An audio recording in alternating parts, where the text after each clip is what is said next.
وای د ماشوم سوک دی خوشبوې تر لخواريږي اے امنه مخدن ور پشان زليږي اے امنه مخدن ور پشان زليږي وای د ماشوم سوک دی خوشبوې تر لخواريږي اے امنه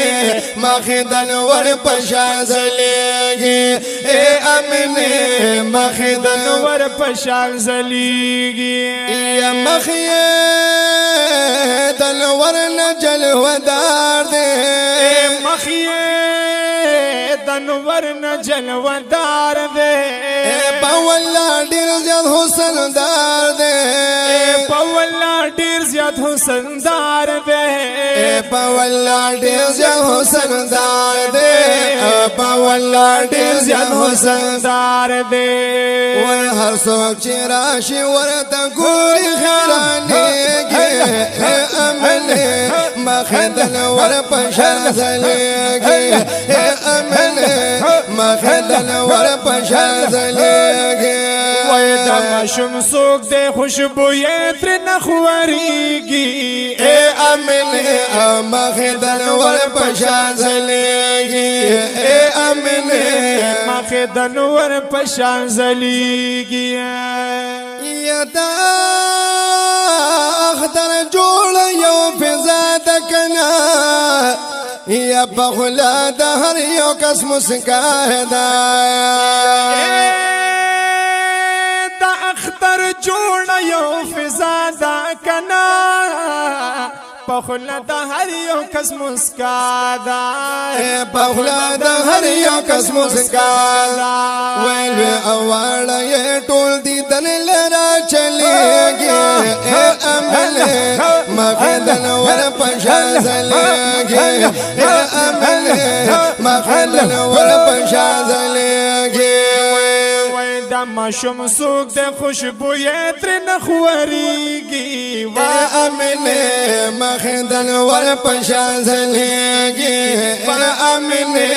مخدن ور پشان زلیگی اے مور بی بی دیر دا خوشالا اے مور بی بی دیر دا خوشالا ورند سیالو سرد سیالا نند سیالو سرد سیالا نند سیالو سرد سیالا نند سیالو سرد سیالا دغ ماشو بچی دا گوری حیرانیگی اے املے مخدن ور پشان زلیگی اے املے مخدن ور پشان زلیگی وی دا ماشوم سوک دے خوشبوئی تر نخوریگی اے املے مخدن ور پشان زلیگی اے املے مخدن ور پشان زلیگی دا مخنی خیچ رڑا گالی یا شوی دا مکی دشتی ودانی شوی دا مکی دشتی ودانی یا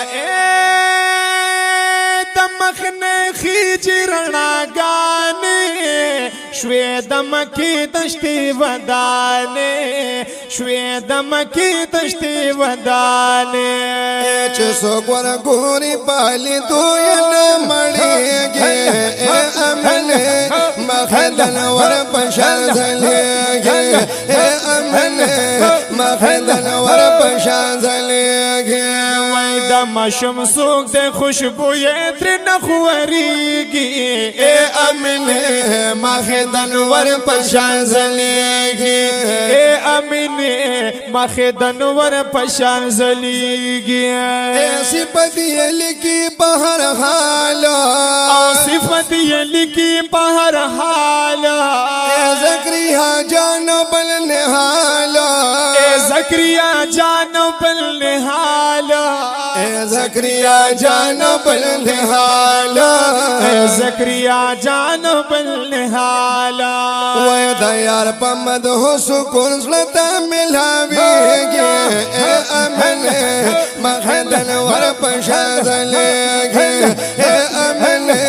مخدن ور پشان زلیگی وای دا ماشوم سوک دے خوشبو یہ تر نخوریگی اے امینه مخدن ور پشان زلیگی اے امینه مخدن ور پشان زلیگی یا صفتا یہ لکی بہر خالا یا زکریا جانو بل حالا زکریا جانو بل حالا صفتا یہ لکی پہر حالا زکریا جانو بل حالا زکریا جانو بل حالا دا یار پا مدحو سکون زلتا ملاویگی اے امینه مخدن ور پشان زلیگی اے امینه مخدن ور پشان زلیگی وای دا ماشوم سوک دے خوشبو یہ تر نخوریگی اے امینه مخدن ور پشان زلیگی اے امینه مخدن ور پشان زلیگی اے امینه مخدن ور پشان زلیگی